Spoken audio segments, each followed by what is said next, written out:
وہ اس عالیشان حویلی کے باہر کھڑی تھی۔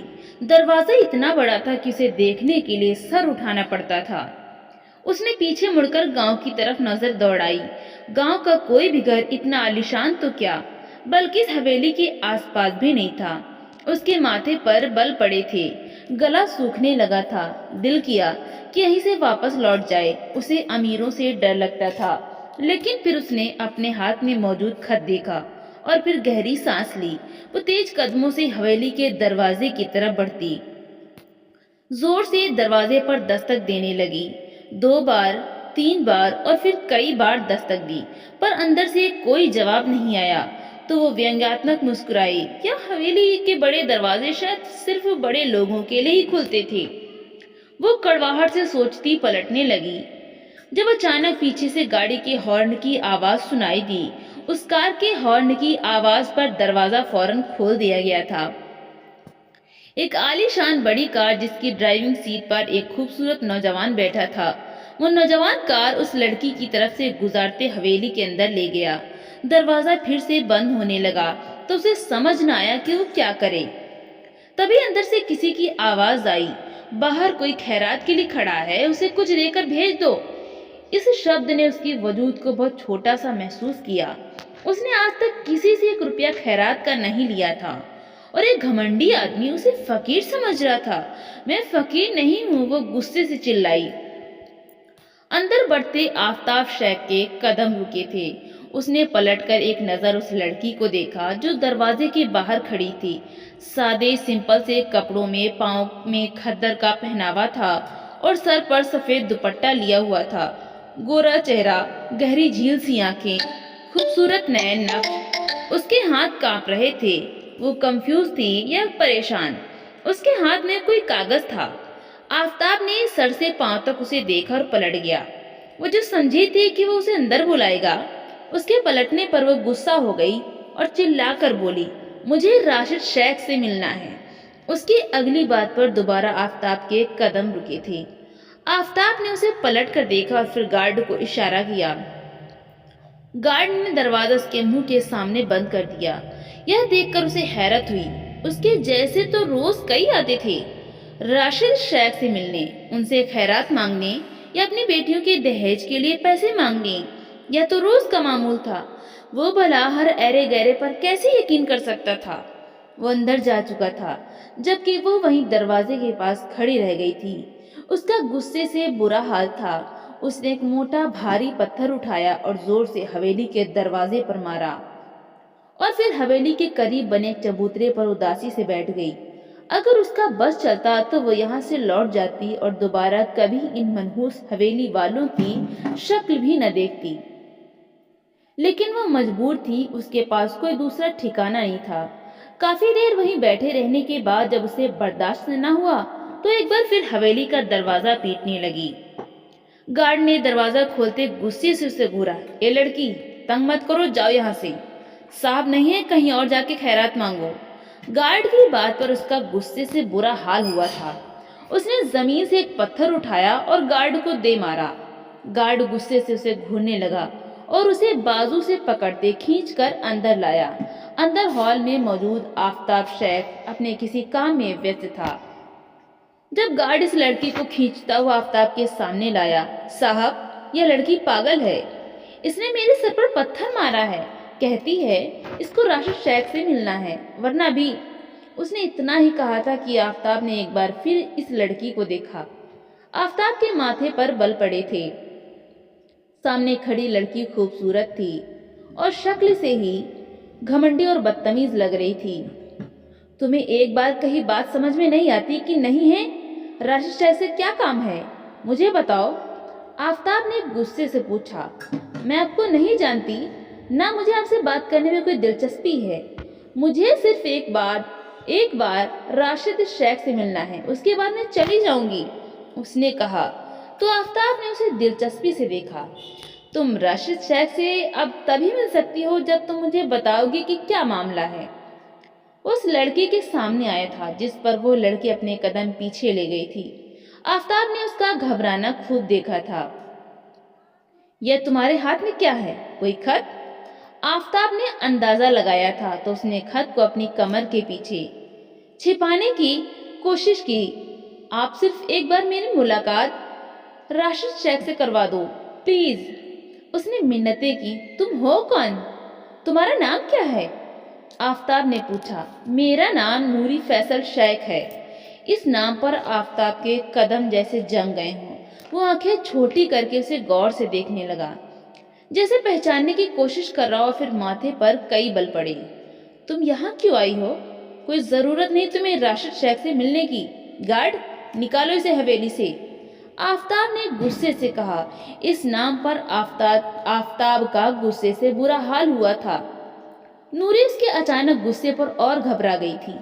मैं सिर्फ एक बार, बस एक बार राशिद शेख से मिलना चाहती हूँ। उसकी आवाज और लहजा दोनों बेतरतीब हो गए थे, मगर आफताब ने उसकी एक न सुनी और उसे खींचता हुआ बाहर ले गया। दरवाजा एक बार फिर बंद कर दिया था। तुम एक जाहिल और घटिया लोग हो। तुम जैसे लोगों पर यह अमीर हवेलियां अच्छी नहीं लगती, जिनके कदम आसमानों पर पहुंच जाते हैं। खुदा उन्हें जमीन दिखाता है और तुम कुछ भी नहीं कर पाओ। वो बाहर खड़ी कई वाक्य बोल रही थी। आफताब उसकी बदतमीजी पर होंठ भींचते हुए अंदर चला गया। उसके घर में इस लड़की की बिल्कुल जगह नहीं थी। शाम होने को आई थी। भूख प्यास से बुरा हाल हो रहा था। वो अब तक चबूतरे पर बैठी थी। आखिर जाती भी तो कहाँ जाती? उसके पास कोई ठिकाना नहीं था। कुछ देर बाद एक बार फिर हवेली का दरवाजा खुला और बाहर से एक सफेद रंग की आलीशान कार हवेली की तरफ बढ़ी।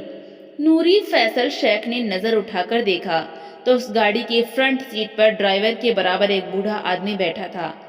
कॉटन का सूट, सफेद दाढ़ी और सर पर सफेद पगड़ी, वही राशिद शेख लगे थे। उस गाड़ी को हवेली के अंदर जाते देख नूरी तेजी से अपनी जगह से उठती भागी और जोर से चिल्लाई, मैं नूरी फैसल शेख हूँ, मुझे राशिद शेख से बात करनी है। उसकी आवाज पर गाड़ी फौरन रुकी। दरवाजा खोलकर अंदर से राशिद शेख बाहर निकले। कुछ पल के लिए वो बुरी तरह घबरा गई थी, क्योंकि राशिद शेख का व्यक्तित्व बहुत ज्यादा रौबदार था। राशिद शेख का चेहरा बहुत गंभीर था। वो नूरी की तरफ ही आ रहे थे। नूरी ने अपने कदम मजबूत किए और वो नूरी के सामने रुक गए। मैं नूरी फैसल शेख हूँ, उसने फिर से अपना परिचय करवाया। राशिद शेख खामोश रहे। यह खत आपके लिए है। राशिद शेख ने उसके हाथ से खत ले लिया, मगर उसे नहीं पढ़ा, बल्कि नूरी फैसल शेख का हाथ पकड़कर उसे अपने साथ अंदर ले जाने लगे। वो नूरी को अपने साथ हवेली में ले जा रहे थे और फिर वो हवेली के अंदर दाखिल हुई। हॉल पूरा खाली था और वो उसे अंदर ले गए थे और फिर उसे ड्राइंग रूम के एक सोफे पर बैठाया। फैसल शेख तुम्हारा बाप था?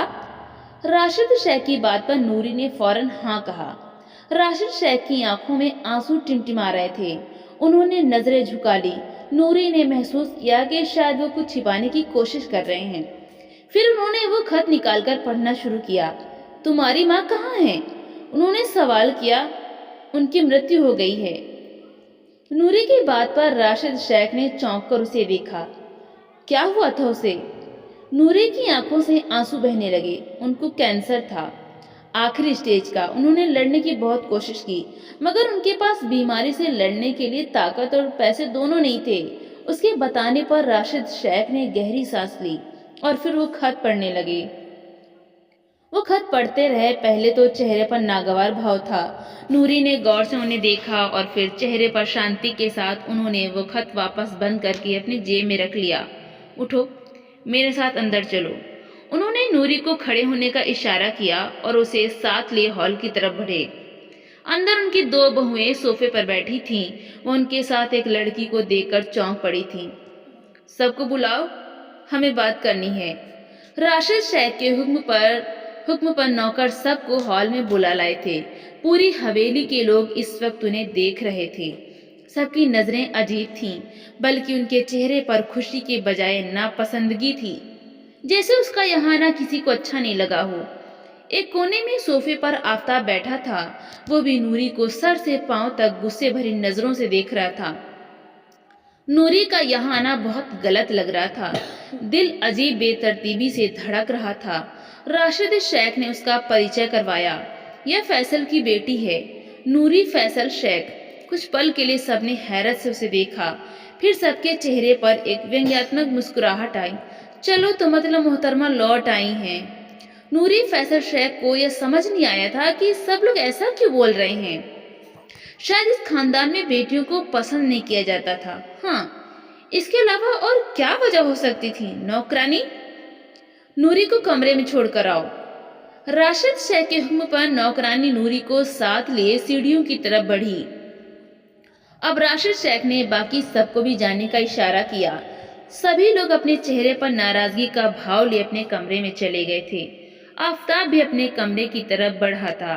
तभी राशिद शेख उससे बात करते हुए बोले, आफताब, तुम मेरे कमरे में आओ प्लीज। दादा जान, मैं जानता हूँ आप मुझसे क्या बात करना चाहते हैं, और आप भी जानते हैं कि जो बात आप करने जा रहे हैं मैं उस पर राजी नहीं हूँ। आफताब के बोलने के तरीके में नाराजगी झलकने लगी। मेरे साथ कमरे में आओ, उन्होंने अब की बार गुस्से से कहा। मैं वैसा कुछ नहीं करूंगा जैसा आप चाहते हैं, प्लीज मुझे जबरदस्ती मत करें। आफताब कहता हुआ अपने कमरे में चला गया। आफताब के माँ बाप और बाकी सभी दादा जान को देखते हुए अपने अपने कमरे में जाने लगे। उन्होंने गहरी सांस लेते हुए कदम आफताब के कमरे की तरफ बढ़ाए। वो कमरे में दाखिल हुए तो सामने ही आफताब खिड़की के पास पीठ पर हाथ बांधे खड़ा था। नूरी फैसल शेख मेरी पोती है, मेरा खून है। दादाजान की आवाज पर वो पलटा। और आप ये बात भी बहुत अच्छे से जानते हैं कि उसके रगों में उसकी माँ का खून भी शामिल है। आप भूल गए हैं उसकी माँ ने क्या किया था। इस बात पर राशिद शेख दुख से मुस्कुराए। मैं सिर्फ इतना जानता हूँ आफताब कि वो मेरा खून है और मैं अपने खून को दरबदर नहीं कर सकता। वो मेरे फैसल की निशानी है। वो मेरे पास सालों बाद लौट कर आई है। मैंने बहुत मुश्किल से अपने आप को काबू किया, वरना दिल कर रहा था कि उसे अपना दुआ दूं और स्वीकार करूं। तो कर लेते स्वीकार, आपको रोका किसने था। वो व्यंग्यात्मक बोला। हाँ कर लेता, लेकिन इसमें उसकी माँ की छवि है जिसने मुझे ऐसा करने से रोक दिया। वो दुख से मुस्कुराते बेड पर बैठकर आंखें बंद कर लिए। आफताब उनको गौर से देख रहा था, जिनकी आंखों के किनारे से एक आंसू निकलता गाल पर बह गया। वो हैरत से उन्हें रोते हुए देख रहा था। आज पहली बार उसने उनकी आंखों में आंसू देखे थे। वो तो फैसल शेख की मृत्यु पर भी न रोए थे। दादा जान, आप रो रहे हैं। आफताब फौरन उनकी तरफ आया और उनके पास बैठता उनके हाथों को अपने हाथों में ले गया। रो नहीं रहा, बस आज फैसल की बहुत शिद्दत से याद आ रही है। सोच रहा हूँ जब वो अपनी बेटी को देखता तो कैसे रिएक्ट करता। कितना तलाशा था ना उसने बेटी को, कितना तरसा था ना अपनी बेटी के लिए। और आज जब वो लौटी है तो मेरा फैसल है ही नहीं। अगर मैंने उसकी बेटी को यहाँ से भेज दिया तो मैं उसको अल्लाह क्या मुंह दिखाऊंगा, जबकि तुम जानते हो कि जो कुछ भी हुआ उसमें इस लड़की का कोई कसूर नहीं है। वो तो मुझे इन सब बातों से अनजान लगती है। दादा जान की बात पर आफताब ने सर झुका लिया। तुम जानते हो ना, हमारे खानदान में मंगेतर बीवी का दर्जा रखती है। उसके पैदा होते ही मैंने उसे तुम्हारे नाम कर दिया था। मैंने ऐलान किया था कि फैसल की बेटी नूरी फैसल शेख की शादी आफताब शेख से होगी। जी, और फिर उसके बाद क्या हुआ। यह पूछते समय आफताब का अंदाज व्यंग्यात्मक था। जो होना था वो हो गया आफताब। अब तुम मुझे बताओ कि तुम उसे शादी करोगे या नहीं। राशिद शेख की आंखों में आंसू थे। आफताब के अंदर इतनी हिम्मत नहीं थी कि वो इनकार करता। पहली बार उसने उन्हें इस कदर कमजोर देखा था। दादा जान, मैं इस लड़की से बहुत नफरत करता हूँ, लेकिन इससे भी कहीं ज्यादा मैं आपसे मोहब्बत करता हूँ। तो यह शादी मैं जरूर करूँगा। पिछली बार यह मंगनी उसकी माँ के भागने की वजह से टूटी थी, लेकिन अब कोई इस मंगनी को नहीं तोड़ सकता।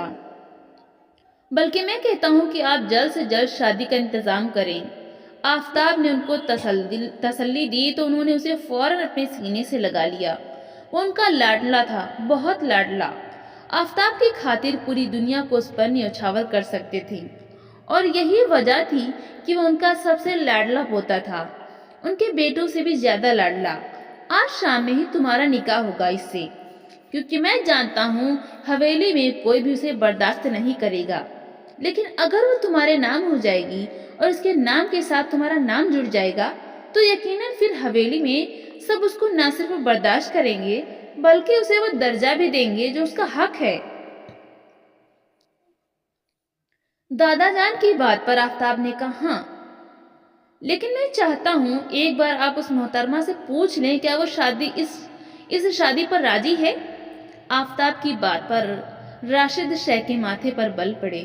تم جانتے ہو ہمارے خاندان میں عورتوں کو اتنی زیادہ کھلی چھوٹ نہیں دی جاتی۔ ان کی شادی کہاں ہوگی، کس سے ہوگی، یہ ہمارا فیصلہ ہوتا ہے۔ وہ کون ہوتی ہے نہ کہنے والی؟ اس کی ماں نے جو کرنا تھا کر لیا۔ راشد شیخ کی بات پر آفتاب گہری مسکراہٹ کے ساتھ بیڈ پر لیٹ گیا۔ نہیں دادا جان، آپ بات کو سمجھ نہیں رہے۔ وہ گاؤں کی پیدا ضرور ہوئی ہے پر اس کی پرورش شہر میں ہوئی ہے، اور پرورش کرنے والی اس کی بھگوڑی ماں ہے۔ اس کے شبدوں میں نفرت ہی نفرت تھی۔ اس سے ضرور پوچھنا چاہیے، اگر عین شادی کے وقت اس نے نکاح سے انکار کر دیا تو کیا ہوگا؟ سوچا ہے آپ نے؟ آفتاب کی بات پر دادا جان پریشان ہوئے۔ میں کچھ نہیں جانتا آفتاب، میں بس اتنا جانتا ہوں کہ میں اپنے فیصل کی نشانی کو اب پھر یہاں سے دور نہیں جانے دے سکتا۔ وہ میرا خون ہے اور میں برداشت نہیں کر سکتا میرا خون در بدر ہو۔ راشد شیخ کہتے کمرے سے نکل گئے۔ پہلی بار آپ کو روتا دیکھا ہے دادا جان، میں وعدہ کرتا ہوں دوبارہ آپ کی آنکھوں میں آنسو نہیں آئیں گے۔ آفتاب نے خود سے وعدہ کیا تھا۔ نوری کو کمرے میں لے جا کر نوکرانی نے کھانا دیا تھا۔ وہ کل سے بھوکی تھی، کھانے کو دیکھ کر بھوک اور بڑی تھی۔ فوراً کھانا کھا کر فریش ہو کر وہ سو گئی تھی۔ اس کی نیند اتنی گہری تھی کہ اسے اندازہ ہی نہیں ہوا تھا کہ وہ کتنی دیر کتنے گھنٹے سوتی رہی۔ وہ سو کر اٹھی تو رات کے 10 بج رہے تھے۔ انگڑائی لیتے وہ اٹھی، ایک گہری سانس لی اور اس عالی شان کمرے کو دیکھا جس میں وہ موجود تھی۔ اسے یاد ہے اس کا تو پورا گھر ایک کمرے کے برابر تھا۔ اتنی بڑی حویلی اور اتنے بڑے کمرے اس نے تو کبھی سپنے میں بھی نہیں دیکھے تھے۔ پر یہ کوئی پرانی شیلی کی حویلی نہیں تھی۔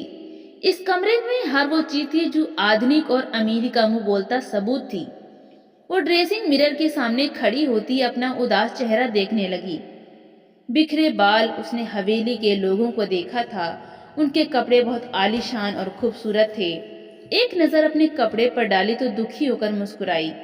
اس کا کپڑا تو کسی نوکرانی سے بھی گیا گزرا تھا، یعنی حویلی کی نوکرانی بھی اس سے اچھے کپڑے پہنتی تھی۔ دکھ سے مسکراتی وہ واش روم کی طرف بڑھ گئی۔ جب فریش ہو کر واش روم سے باہر نکلی تو نوکرانی اس کے بیڈ پر چیزیں سجا رہی تھی۔ ایک خوبصورت سا لال رنگ کا ڈریس، جویلری باکسز، کنگن، جوتا اور میک اپ کا سامان۔ یہ سب کیا ہے؟ کیا کوئی ایونٹ ہے حویلی میں آج؟ نوری نے حیرت سے پوچھا۔ جی، نوکرانی نے جواب دیا۔ آپ تیار ہو جائیں، کچھ دیر میں راشد شیخ آپ کے پاس آئیں گے۔ آپ کے تیار ہونے کے بعد نوکرانی بتاتے ہوئے جانے لگی۔ ویسے کس کی شادی ہے؟ اس نے دلچسپ لہجے میں پوچھا۔ آپ کی اور آفتاب شیخ کی۔ نوکرانی کی بات پر وہ پتھر ہو گئی تھی۔ بے یقینی سے اسے پلٹ کر دیکھا جیسے اس کی بات پر یقین نہ آ رہا ہو۔ ایک منٹ، کیا کہا تم نے؟ کس کی شادی ہے؟ دوبارہ کہنا۔ وہ حیرت سے سوال کر رہی تھی۔ آپ کی اور آفتاب شیخ کی۔ نوکرانی نے پھر کہا۔ تمہارا دماغ خراب ہو گیا ہے کیا؟ یا تمہیں غلط فہمی ہو رہی ہے؟ وہ نوکرانی کی طرف آئی اور غصے سے پوچھا۔ مجھے کوئی غلط فہمی نہیں ہوئی میڈم، یہ سارا سامان اسی لیے تو منگوایا گیا ہے۔ راشد شیخ کے حکم پر آج آپ کا نکاح آفتاب شیخ سے ہو رہا ہے، پھر وداعی اور ولیمہ بعد میں دھوم دھام سے ہوگا۔ اس کی بات پر نوری کے پیروں تلے سے زمین نکل گئی تھی۔ اس کی ماں نے صحیح نقشہ کھینچا تھا اس حویلی کا، وہ بالکل صحیح تھی اور شاید وہ غلط جگہ گئی تھی، پر اس کی ماں نے ایسا کیوں کیا تھا؟ اگر وہ خود اس نرک سے بھاگی تھی اور جانتی تھی کہ اس کے ساتھ ایسا کچھ ہو سکتا ہے تو انہوں نے اسے یہاں کیوں بھیجا تھا؟ تم جاؤ یہاں سے، اس نے نوکرانی سے کہا اور اندر سے دروازہ لاک کر لیا اور پھر سر پکڑتی بیڈ پر بیٹھ گئی۔ نظروں کے سامنے آفتاب شیخ کا چہرہ گھومنے لگا۔ اس نے آفتاب کو دیکھا تھا۔ آفتاب جیسے آدمی سے وہ بات کرنا پسند نہیں کرتی تھی تو اسے شادی تو ناممکن بات تھی۔ وہ بے چینی اور گھبراہٹ کے مارے کمرے میں ٹہلنے لگی۔ اس کے ہاتھ کانپ رہے تھے۔ وہ کسی بھی حال میں آفتاب سے شادی نہیں کر سکتی تھی۔ اسے معلوم تھا پھر اس کے ساتھ بھی گائے بھینسوں والا برتاؤ ہونا تھا، اور شادی اس کی مرضی اور اجازت کے بنا۔ وہ لوگ اتنا بڑا فیصلہ کیسے کر سکتے تھے؟ پریشانی میں وہ کھڑکی کے پاس کھڑی ہوتی گاؤں کو دیکھنے لگی۔ اگر وہ یہاں سے چلی بھی جاتی، اس کے پاس کوئی دوسرا ٹھکانہ بھی نہیں تھا۔ نہ اس کے پاس اتنے پیسے تھے کہ وہ کہیں پناہ لے سکتی۔ کہاں پھنس گئی تھی وہ؟ اچانک اس کی نظر جویلری کے ڈبوں پر پڑی۔ دماغ میں ایک آئیڈیا آیا تھا۔ ہاں، اس کے پاس راستہ تھا، پر اس کے لیے اسے وہ کرنا پڑتا جو اس نے آج تک کبھی نہیں کیا تھا، ایک چوری۔ پر اسے اپنی جان بچانے کے لیے چوری بہتر لگی۔ جویلری کے ڈبے کھولے تو اس کی سوچ کے مطابق اندر سونے کا بھاری سیٹ اور کنگن موجود تھا۔ اس نے وہ سونے کا کنگن اور سیٹ ایک رومال میں باندھ کر اپنے پرس میں ڈالا، اور پھر کھڑکی سے نیچے تک کی لمبائی ناپی تو زیادہ نہیں تھی۔ اس کا کمرہ فرسٹ فلور پر ہی تھا۔ اس نے بیڈ شیٹ کھینچتے ہوئے اتاری، بیڈ شیٹ کے ساتھ بیڈ کور بھی لیے اور ان کو آپس میں باندھنے لگی۔ کچھ دیر میں ایک لمبی رسی تیار ہو گئی تھی۔ اس نے کھڑکی کے پٹ پر وہ رسی باندھی تھی اور پھر اس رسی کے ذریعے وہ نیچے اترنے لگی۔ اس کوشش نے اس کے ہاتھ بھی 2-3 جگہ سے چھلے تھے، پر کچھ پریشانی کے بعد آخر کار وہ اترنے میں کامیاب ہو گئی تھی۔ اس نے شانتی کی گہری سانس لی۔ اس نے سوچ لیا تھا وہ یہ حویلی چھوڑ کر بھاگ جائے گی۔ اسے اب بس اسٹاپ تک پہنچنا تھا۔ اس کے بعد وہ واپس شہر پہنچ جاتی۔ اس کے پاس اتنا زیور تھا کہ وہ آرام سے نوکری ملنے تک اپنا گزر بسر کر سکتی تھی۔ وہ حویلی کے بیک سائڈ سے باہر کودتی۔ بس اسٹاپ کی طرف تیزی سے بڑھ رہی تھی۔ رات کا وقت تھا تو گاؤں والے سارے سو چکے تھے۔ سب کچھ سنسان تھا۔ اسے بہت آسانی ہوئی تھی، حویلی والوں کو بھی نہیں معلوم تھا وہ بھاگ چکی ہے۔ بس اسٹاپ قریب تھا، پہنچ جاتی، پر جب سامنے سے آفتاب شیخ کی گاڑی آتی دکھائی دی تو اس نے اپنے منہ چھپانے کے لیے چہرہ دوسری طرف پھیر لیا۔ دل تیزی سے دھڑکنے لگا۔ وہ گاڑی اس کے برابر سے گزر گئی تھی۔ وہ خوش ہوئی کہ آفتاب نے اسے نہیں پہچانا تھا۔ وہ ایک بار پھر تیزی سے بھاگنے لگی، لیکن پھر اچانک اپنے پیچھے گاڑی کی ہیڈ لائٹ محسوس کر کے اس کے قدم پتھر ہو گئے۔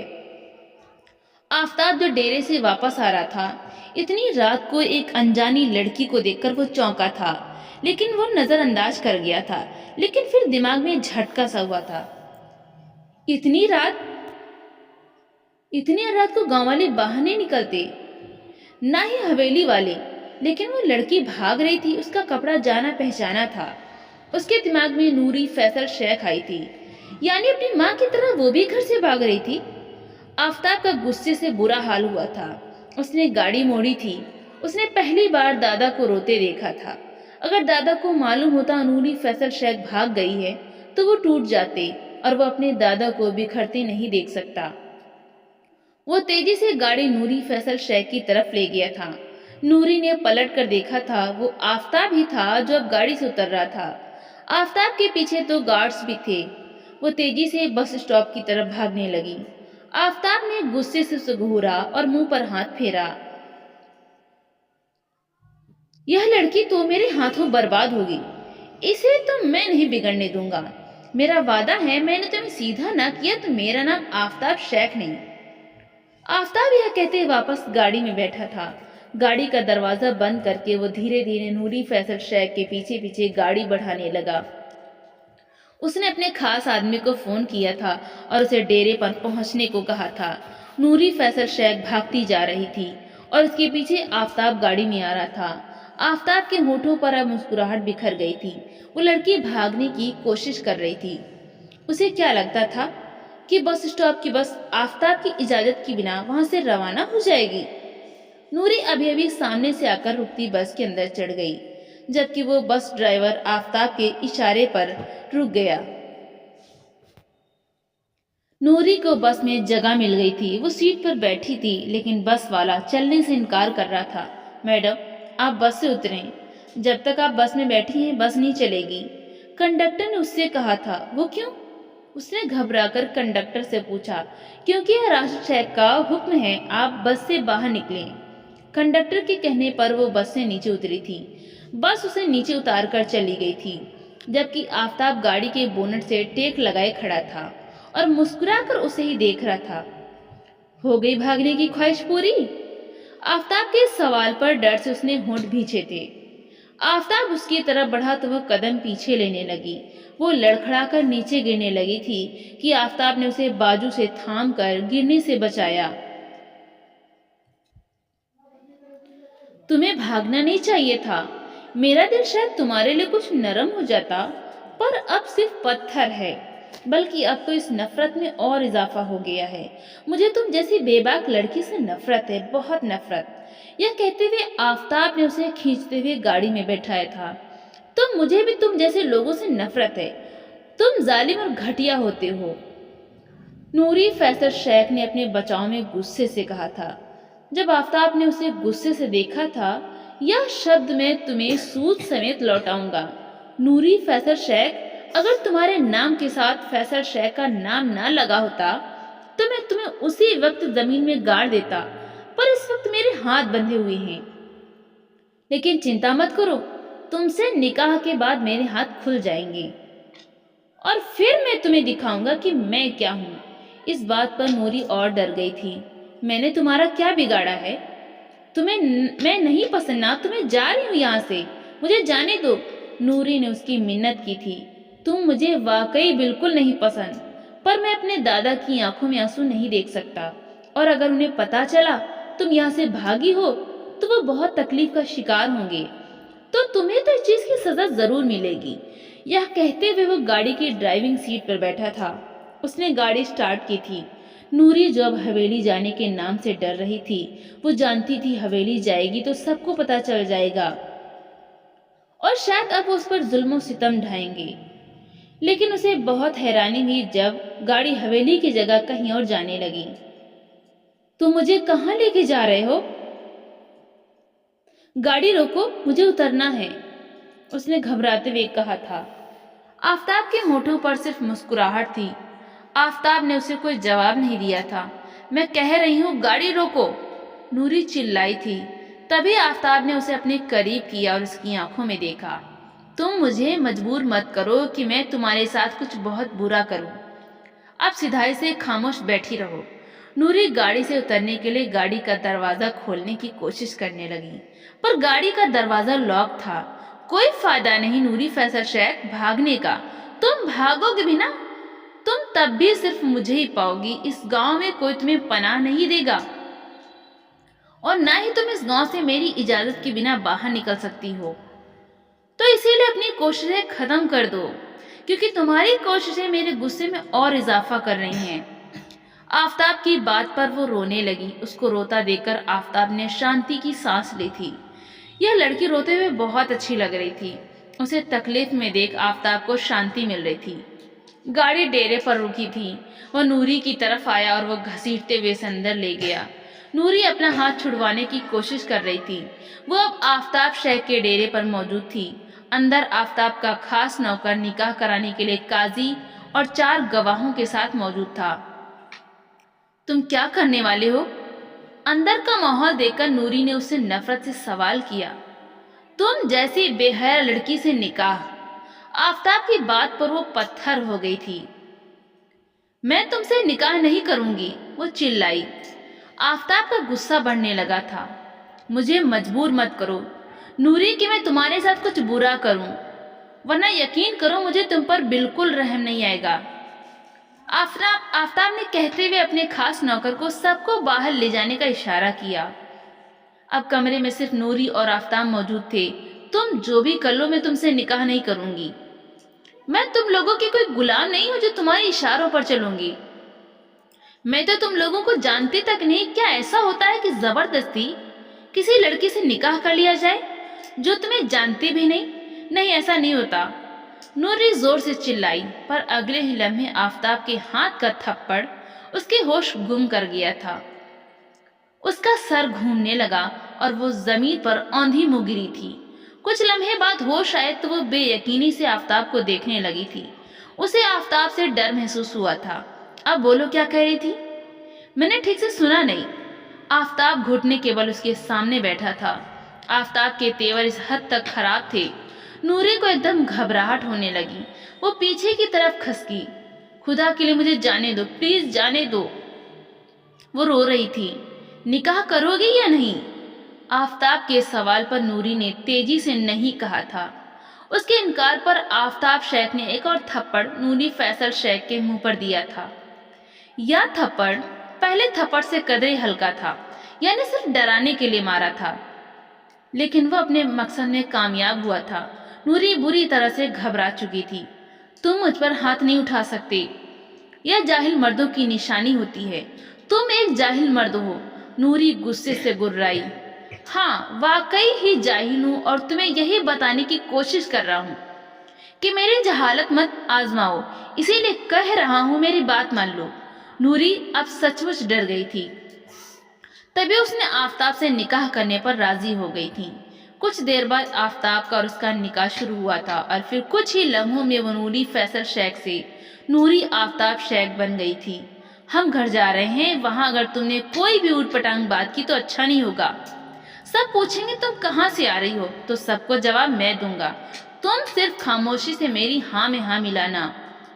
हवेली में किसी को पता नहीं चलना चाहिए कि तुम्हारा और मेरा निकाह हुआ है, क्योंकि फिर मुझे उसकी वजह बतानी पड़ेगी और मैं नहीं चाहता कि किसी को पता चले कि तुम घर से भागी हो। नूरी खामोशी से आंसू बहा रही थी। अपने आंसू जल्दी से साफ करो, तुम्हारे आंसू बहुत कुछ कह रहे हैं। उसने चेतावनी दी, लेकिन नूरी के आंसू फिर भी नहीं रुके थे। अगर तुमने आंसू बहाना बंद नहीं किया तो मैं तुम्हें यहीं जंगल में अकेला छोड़ दूंगा। उसकी धमकी पर नूरी डरती हुई पलटकर आफताब को देखने लगी। उसे यकीन आया कि आफताब ऐसा भी कर सकता है, पर आफताब के चेहरे पर साफ जाहिर था कि वो ऐसा ही करेगा। उसने जल्दी से अपने आंसू साफ किए और अपने आप को सामान्य करने की कोशिश करने लगी। वो हवेली पहुंचे तो उस वक्त हवेली में उसके और आफताब के निकाह की तैयारियां चल रही थी। आफताब ने उसे कमरे में छोड़ा था। उसने किसी को कुछ भी नहीं कहा था, ना किसी ने उसे कुछ पूछा था। कमरे में जाकर वो तैयार होने लगी थी। उसने मेकअप नहीं किया, बस कपड़े बदलकर ज्वेलरी पहनी थी। वो सादगी में भी बेहद हसीन लग रही थी। ऊपर से उसकी सुंदरता कयामत ढा रही थी। उसका एक बार फिर से आफताब शेख से निकाह हुआ था। राशिद शेख बेहद खुश थे। उनकी देर से पूरी होने वाली ख्वाहिश जो पूरी हो गई थी। उन्होंने नूरी को खुशी से अपने सीने से लगाया था। वो आफताब शेख के साथ नीचे हॉल में बैठी थी। इस निकाह से कोई भी खुश नजर नहीं आ रहा था, सिवाय दादा जान के। सब उसको मिठाई खिला रहे थे। जब आफताब के ऐलान पर सबने हैरत से उसकी तरफ देखा था। आफताब का कहना था कि वो विदाई अभी इसी वक्त करवाना चाहता है और वलीमा बाद में कर लेंगे। नूरी ने दादा जान को देखते तेजी से ना कहा था, पर आफताब के घूरने पर वो सर झुका ली थी। राशिद शेख उलझन में थे, लेकिन फिर आफताब के देखने पर उन्होंने इजाजत दे दी थी। नूरी को आफताब के कमरे में पहुंचा दिया गया था। वो घबराहट का शिकार थी। वो कांप रही थी। आफताब के मारे गए थप्पड़ को याद करके उसने चेहरे पर हाथ रखा था। वो यह सोचकर परेशान थी कि ना जाने आफताब अब उसके साथ क्या बर्ताव करेगा। था तो वो भी एक जाहिल गांव का मर्द। उसके इस्तेमाल की इस कमरे में यहाँ कोई भी चीज नहीं थी, ना कोई कपड़े, ना कोई और जरूरत की चीज। वो परेशान खड़ी थी। तभी आफताब कमरे के अंदर दाखिल हुआ। कमरे के अंदर मौजूद सोफे पर बैठते हुए आफताब नूरी को गौर से देखने लगा था। आफताब की इस तरह देखने पर नूरी घबराहट का शिकार होती बालकनी में जाने लगी थी। मेरे सामने खड़ी हो जाओ। जब आफताब की आवाज पर उसके कदम रुक गए थे, वो उसके सामने आकर खड़ी हो गई थी। तुम भगोड़ी के साथ चोर भी हो? मुझे पता नहीं था, लेकिन आइंदा हवेली में से तुम कोई चीज नहीं चुरा सकती। आफताब की बात पर नूरी सदमे से आंखें फाड़े उसे देखने लगी। मैंने कोई चोरी नहीं की, नूरी ने एहतियातन कहा। अपने बैग में तुमने जेवर ही भरे हुए थे ना, जो दादा जान ने भिजवाए थे? आफताब की बात पर वो मुस्कुराया, जैसे उसकी बात का मतलब जानता हो। अब से तुम हवेली के लोगों के साथ बहुत तमीज और आदर से पेश आओगी। मेरे सारे काम तुम खुद करोगी। हवेली की औरतों के साथ किचन में काम में मदद भी करवाओगी। दादा जान से कोई भी फालतू बात नहीं करोगी। वो जैसा कहेंगे वैसा ही करोगी। तुम्हारी वजह से हवेली के किसी सदस्य या दादा जान के चेहरे पर गुस्सा नहीं आना चाहिए। तुम्हें मैं आज्ञाकारी देखना चाहता हूँ, और अगर तुम पढ़ती हो या नौकरी करती हो या आगे तुम्हारा ऐसा कोई भी इरादा था तो अब उसे बिल्कुल खत्म कर देना, क्योंकि ना मैं अब तुम्हें पढ़ाई की इजाजत दूंगा और ना ही नौकरी की। आफताब जैसे उसे उसकी सजाएं गिनवा रहा था। वो हैरत से अपने सामने बैठे आफताब को देख रही थी। उसे ऐसा लग रहा था जैसे आफताब उसका मालिक है और वो उसकी गुलाम। यह सब करके तुम्हें क्या हासिल होगा? उसने धीरे लहजे में सवाल किया। तुम नहीं, आप कहो। मैं पति हूँ तुम्हारा, और यह शहर नहीं है जहाँ तुम लोग पतियों को अपना गुलाम समझती हो। यह हमारा गांव है और हमारा रिवाज है कि पति पत्नी के सर का ताज होता है, तो उसे ताज ही समझो तो बेहतर है तुम्हारे लिए, वरना मुझे तुम्हें सीधा करना खूब आता है। आफताब की बात पर नूरी ने हाँ कहा था और दोबारा बालकनी की तरफ बढ़ने लगी। यहाँ आकर मेरे पास बैठो। आफताब के हुक्म पर नूरी कंफ्यूज होती आफताब के बराबर आकर बैठ गई। वो आफताब की बातों से डरी हुई थी। उसे अंदाजा हुआ था कि उसके दिल में कोई नरमी नहीं है, ना ही आफताब कोई नरमी करेगा। तुम हो बहुत खूबसूरत, पर अफसोस तुम मेरे चाचा जैसी नहीं हो, बल्कि अपनी माँ पर गई हो। उसने गौर किया था कि आफताब ने उसकी माँ को चाची नहीं कहा था। आफताब ने उसका हाथ थामा तो उसका हाथ कांपने लगा। उसने हाथ बढ़ाकर नूरी को अपने करीब किया। प्लीज पीछे हटें, मेरे करीब मत आए। नूरी ने आपत्ति जताई। क्यों? क्या पति शादी के बाद पति अपनी बीवियों के करीब नहीं आते? सवाल में गहरा तंज था। मुझे कुछ वक्त चाहिए, मैं इस रिश्ते को अभी कबूल नहीं कर पा रही। नूरी की बात पर आफताब ने कहकहा लगाया। नूरी चौंक कर उसे देखने लगी। भला इसमें हंसने वाली कौन सी बात थी? पर मैं वक्त देने का कायल नहीं हूँ। जब निकाह के बाद शरीयत हर चीज की इजाजत देती है तो यह वक्त मांगना, वक्त देना, यह मेरे ख्याल से बेकार है। नूरी उसकी मौजूदगी में बहुत घबराने लगी, पर आफताब ने नरमी नहीं की थी, बल्कि उसे बाहों में उठाए बेड पर लाया था। और फिर नूरी फैसल शेख की हर मुजाहिमत दम तोड़ गई थी। उसके दिल में आफताब के लिए नफरत और बढ़ गई थी। सुबह जब उसकी आंख खुली तो आफताब कमरे में नहीं था। उसने अपनी हालत पर गौर किया तो वो उस वक्त आफताब की शर्ट में थी।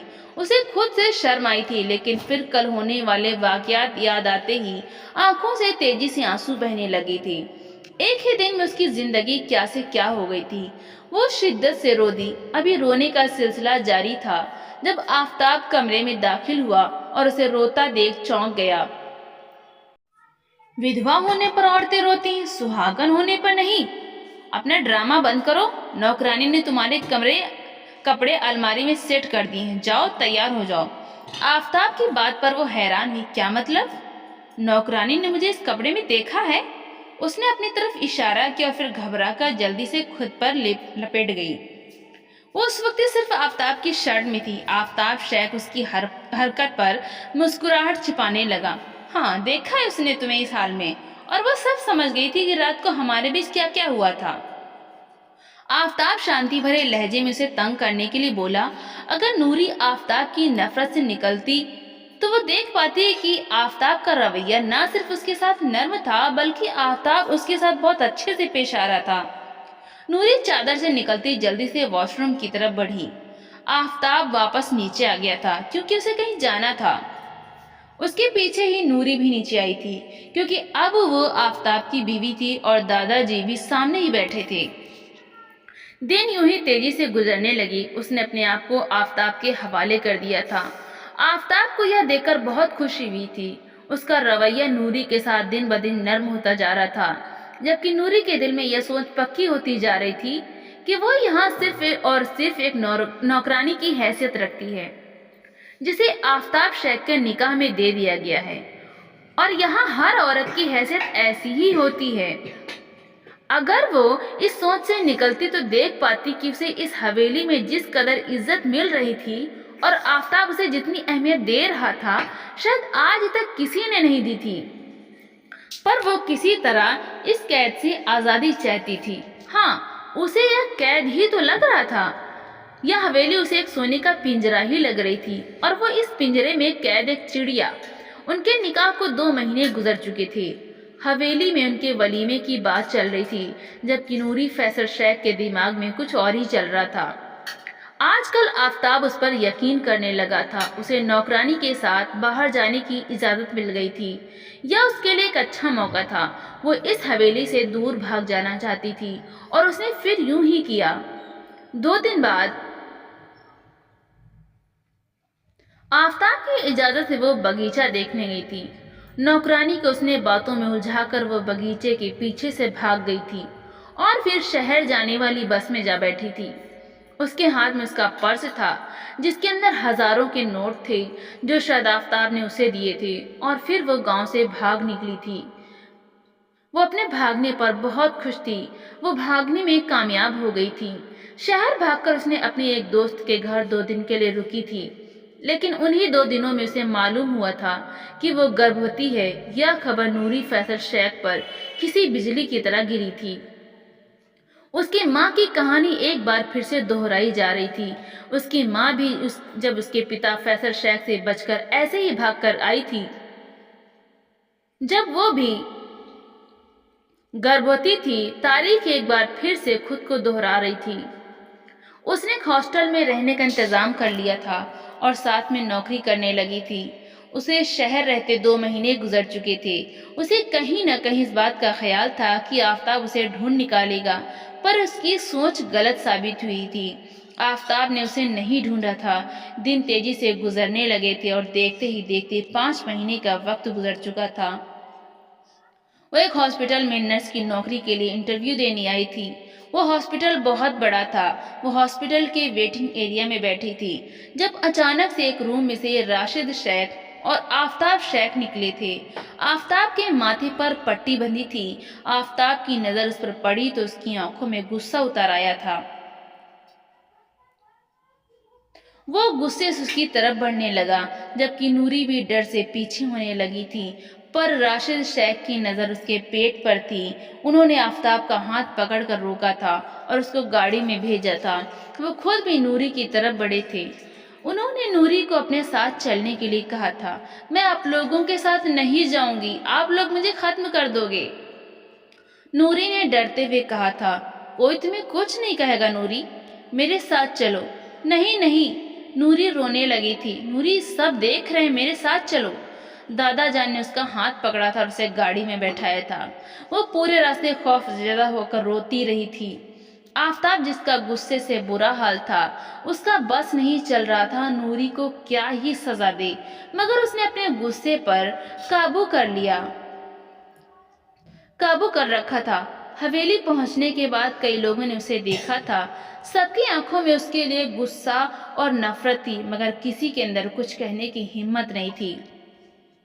दादा जान ने उसे आफताब के कमरे में जाने को कहा था, मगर उसने जाने से इनकार कर दिया था। वो रोने लगी थी। आफताब उसे खींचते हुए कमरे में ले गया था। अगर तुम्हारी यह हालत न होती तो मैं तुम्हें अच्छा सबक सिखाता, आफताब ने गुस्से से कहा था। तो बेहतर है आप मुझे यहाँ से जाने दें, क्योंकि जब आपको पता चलेगा कि हमारी आने वाली औलाद, इतना कहकर वो रुक गई। उसे मालूम नहीं था कि भविष्य क्या था, पर उसे अंदाजा था कि उसकी किस्मत भी उसकी माँ की तरह है। इस हवेली में बेटी को पसंद कहाँ किया जाता था, जबकि उसकी बात पर आफताब पत्थर हुआ था। बेटियां बेटियां तो उसे बहुत पसंद थी, क्योंकि उसके खानदान में बेटियां थी ही नहीं। सारे बेटे थे, सिर्फ एक बेटी जो फैसल शेख की थी। लेकिन नूरी की माँ अपनी नौकरी और अपनी आज़ादी की वजह से उसे लेकर भाग गई थी। उसके चाचा अपनी बेटी के लिए बहुत तड़पे थे। उन्होंने अपनी जवानी और बुढ़ापे में भी उसे ढूंढने की बहुत कोशिश की थी। उसने पल पल अपने चाचा को तड़पते देखा था, और अब चाचा की बेटी उसके साथ भी वही सब करने वाली थी, और आफताब की औलाद को उससे दूर लेकर भाग जाना चाहती थी, ताकि आफताब भी अपने चाचा की तरह तड़प तड़प के सारी जिंदगी गुजार दे। उसने नूरी का मुंह दबाया था। तुम मेरी बेटी को मुझसे दूर नहीं कर सकती, वो मेरी औलाद है। तुमने सोचा भी कैसे तुम मुझे उससे दूर कर सकती हो? आफताब दहाड़ा था। आफताब का गुस्से से बुरा हाल था, जबकि नूरी रोने लगी थी। क्यों? आपके चाचा ने भी तो बेटी का सुनकर मेरी माँ को ऐसे ही घर से निकाला था। खत्म करना चाहते थे ना वो मुझे मेरी माँ के साथ ही, तभी तो मेरी माँ मुझे लेकर भाग गई थी। नूरी की बात पर आफताब पत्थर हुआ था, यानी उसको कितनी गलत बात बताई गई थी। मैं जिंदगी नहीं गुजार सकती, मैं किसी नौकरानी की तरह जिंदगी नहीं गुजार सकती, ना ही मैं अपनी आने वाली औलाद को भी इज्जत होते नहीं देख सकती। वो बोलकर फूट फूट कर रोने लगी थी। उसकी हालत के पेश नजर आफताब ने गहरी सांस ली थी। वो उसके साथ कड़ाई नहीं कर सकता था। उसे कुछ कुछ समझ में आ रहा था। जिस तरह वह भ्रमित था, उसी तरह इस लड़की के दिल में भी बचपन से नफरत भरी गई थी। उसे अपनी जगह खड़े देखकर आफताब उसकी तरफ बढ़ा था और उसे अपने सीने से लगा लिया था। नूरी इसके सीने से लगते ही रोने लगी थी। अगर इतनी मोहब्बत होती तो ढूंढते मुझे। शुरू के महीनों में मुझे लगने लगा था जैसे आप बदले हुए हैं। आपको मुझसे मोहब्बत होने लगी थी, लेकिन फिर मैं भाग गई थी। पर मैंने हर लम्हा यह सोचा था कि मैं लौट आऊंगी, लेकिन आप मुझे कबूल नहीं करते। कहीं न कहीं मुझे इस बात का यकीन था कि आप मुझे ढूंढेंगे जरूर, क्योंकि मैं तो आपके निकाह में थी ना। पर आपने भी मुझे बिल्कुल वैसे मेरे हाल पर छोड़ दिया जैसे मेरे पिता ने छोड़ा था। यह बोलकर नूरी फिर से फूट फूट कर रोने लगी थी। आफताब ने गहरी सांस भरी थी। उनके बीच में बहुत सारी गलतफहमियां थीं, जो यकीनन वक्त के साथ साथ दूर हो जाती। मैंने तुम्हें बहुत ढूंढा था नूरी, और यकीन करो अगर तुम मुझे पहले ही मिल जाती तो मैं तुम्हें कुछ न कुछ कड़ी सजा दे देता। तुम्हें ढूंढते हुए ही मेरा एक्सीडेंट हुआ था और मैं 3 महीने से हॉस्पिटल में एडमिट था। उसकी बात पर नूरी गौर से उसे देखने लगी। अब उसे आफताब के माथे पर बंधी पट्टी का एहसास हुआ था और अपने हाथों से आफताब की पट्टी को छूने की कोशिश करने लगी थी। आफताब पीछे होने लगा था। हाँ, तुमने मेरी आंखों में मोहब्बत देखी थी। मैं तुम्हारी तरफ माइल होने लगा था, पर मैंने तुम्हारी आंखों में मोहब्बत और वफा को नहीं देखा था। यह कहते ही आफताब अपनी जगह से उठने लगा था, जब नूरी ने उसका हाथ थाम लिया था। यकीन करें आफताब, जब निकाह हुआ था तब मुझे आपसे बहुत नफरत महसूस हुई थी, मगर जब से आपकी औलाद को अपने पेट में महसूस कर रही हूँ, मुझे आपसे मोहब्बत हो गई है। मैं जितने वक्त बाहर रही हूँ, कोई ऐसा वक्त नहीं गुजरा कि जो मैंने आपको याद न किया हो और आपका इंतजार न किया हो।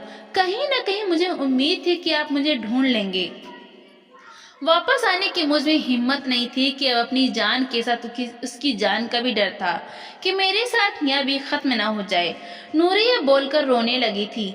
आफताब ने खुद को सामान्य किया था। उसके अंदर बहुत गुस्सा भर आया था। अगर नूरी की हालत नॉर्मल होती तो वो यकीनन नूरी के ऊपर बहुत बुरी तरीके से अपना गुस्सा उतारता, लेकिन अब हालात अलग थे। उसे उसके साथ नरमी करनी थी। वो मजबूर था। नूरी की तबीयत बिगड़ने लगी थी। उसने नूरी के पास बैठते उसे अपने सीने से लगा लिया था। क्या हुआ, क्या नहीं, जो भी वजह है हम यह बाद में डिस्कस करेंगे। अभी तुम्हें आराम की जरूरत है। यह कहकर आफताब कमरे से निकल गया था। यह नरमी उसकी तबीयत के खिलाफ थी जो वह नूरी के साथ कर रहा था, इसीलिए उसे थोड़ी मुश्किल हो रही थी। दिन तेजी से गुजरने लगे थे और जैसा नूरी ने सोचा था, उसने एक बेटी को जन्म दिया और उसकी बाकी सारी बातें ही गलत साबित हुई थीं। उसके लिए उसकी बेटी जैसे इस दुनिया का सबसे बड़ा तोहफा था। नूरी ने आफताब को अपनी बेटी से मोहब्बत करते देखा था। इससे आफताब से उसकी मोहब्बत में और इजाफा हुआ था। उसकी माँ ने उसे बहुत सारी बातें गांव के बारे में बताई थी। वो सारी बातें गलत साबित हुई थीं, पर वो सारी बातें बहुत पीछे रह गई थीं, जिनमें शायद उसे बिल्कुल भी हकीकत नजर नहीं आ रही थी। इसी तरह आफताब का भी यही हाल था। आफताब ने उसे कोई वजह नहीं दी थी। नूरी जिस कदर फर्माबरदार बीवी साबित हो रही थी, उसकी सोच गलत साबित हुई थी। वो वाकई उसके खानदान की औरतों की तरह थी, शरीफ, नेक, बाहया और फर्माबरदार। अतीत की कड़वाहटें भुलाकर नई शुरुआत करना मुश्किल जरूर था, लेकिन नामुमकिन नहीं। जिंदगी अब अपनी डगर पर चल निकली थी, जिसमें वो सब बेहद खुशी और शांति से जी रहे थे। दोस्तों, आपको ये कहानी कैसी लगी कमेंट करके ज़रूर बताएं, और कहानी पसंद आई हो तो इसे लाइक करें और अपने दोस्तों के साथ शेयर भी करें। ऐसी ही नई दिलचस्प कहानियों के लिए हमारे चैनल को सब्सक्राइब करें, और हाँ, बेल आइकन दबाना ना भूलें ताकि आप हमारी कोई भी कहानी मिस ना करें। हम फिर मिलेंगे एक नई कहानी के साथ। धन्यवाद।